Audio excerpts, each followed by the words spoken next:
എല്ലാവർക്കും എൻ്റെ ഒരു പുതിയ വീഡിയോയിലേക്ക് സ്വാഗതം. ഇന്ന് ഞാൻ വന്നിട്ടുള്ളത് പഴം വെച്ചിട്ട് എളുപ്പത്തിൽ ഉണ്ടാക്കിയെടുക്കാൻ പറ്റുന്ന ഒരു സ്നാക്സിൻ്റെ റെസിപ്പി ആയിട്ടാണ്.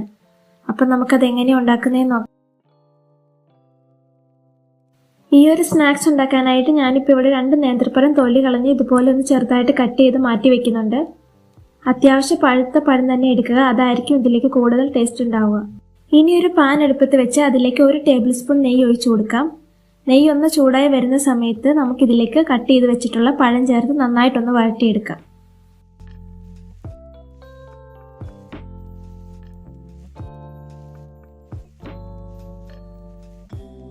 പഴമൊക്കെ ഏകദേശം ഒന്ന് നന്നായി വരുന്ന സമയത്തേക്ക് ഇതിലേക്ക് ഒരു 1/4 കപ്പ് അളവിൽ തേങ്ങ ചിരകിയിട്ട് ചേർത്ത് കൊടുക്കാം. ഇനി ഇതിലേക്ക് ആവശ്യമായിട്ടുള്ളത് 1 ടേബിൾ സ്പൂൺ പഞ്ചസാര കൂടി ഇതിലേക്ക് ചേർത്ത് കൊടുക്കാം. ഇനി ഇതെല്ലാം ചേർത്ത് കൊടുത്തതിന് ശേഷം നന്നായിട്ടൊന്ന് മിക്സ് ചെയ്ത് നന്നായിട്ടൊന്ന് വഴറ്റിയെടുക്കാം. പഴമൊക്കെ നല്ലതുപോലെ ഒന്നായി വന്നാൽ നമുക്കിനി ഫ്ലെയിം ഓഫ് ചെയ്യാം. ഇനി ഞാനൊരു ബൗളിലേക്ക് 5 ടേബിൾ സ്പൂൺ മൈദ ചേർത്ത് കൊടുക്കുന്നുണ്ട്. കൂടെ തന്നെ ഒരു മുട്ട പൊട്ടിച്ചൊഴിക്കാം.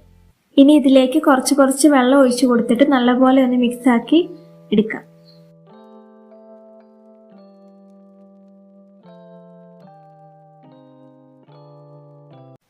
ഇതിലേക്ക് പാകത്തിനുള്ള ഉപ്പും കൂടി ചേർത്ത് കൊടുക്കാം. ഒരു പാൻ അടുപ്പത്ത് വെച്ച് ഇതിലേക്ക് 1 തവി ബാറ്റർ ഒഴിച്ചു കൊടുക്കാം. ഒരു ഭാഗം ഒന്ന് നല്ലപോലെ ആയി കഴിഞ്ഞാൽ ഒന്ന് മറിച്ചിട്ട് കൊടുക്കാം.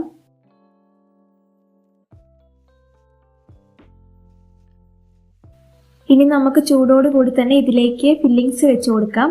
അപ്പോൾ ഇതിന്റെ സെന്ററിലായിട്ട് നമുക്ക് പഴം വെച്ച് കൊടുത്ത് ഇതുപോലെ ഒന്ന് മടക്കി റെഡിയാക്കി എടുക്കാം.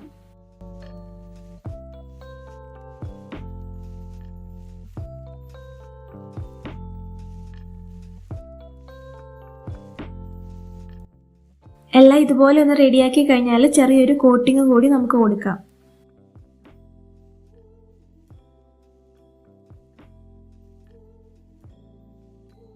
അതിനായിട്ട് ഞാനിവിടെ ഒരു ബൗളിൽ ഒരു മുട്ട പൊട്ടിച്ചെടുത്തിട്ടുണ്ട്. ഇനി നമുക്ക് ഓരോ സ്നാക്സും ഇതിലൊന്ന് മുക്കിയെടുത്തതിന് ശേഷം ഒരു പാൻ അടുപ്പത്ത് വെച്ച് കുറച്ച് നെയ്യ് ഒഴിച്ചിട്ട് ഒന്ന് ഫ്രൈ ചെയ്തെടുക്കാം.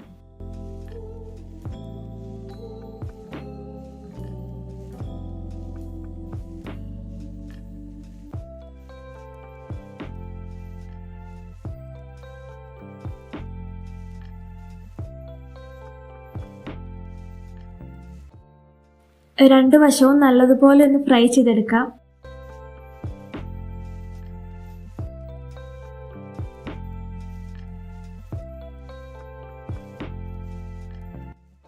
രണ്ട് വശവും നല്ലതുപോലെ ഒന്നായി വന്നിട്ടുണ്ട്. നമ്മുടെ സ്നാക്സ് ഇവിടെ റെഡി ആയിട്ടുണ്ട്. അപ്പോൾ നമുക്ക് ബാക്കിയുള്ളതും കൂടെ ഇതുപോലെ ഒന്ന് ചെയ്തെടുക്കാം.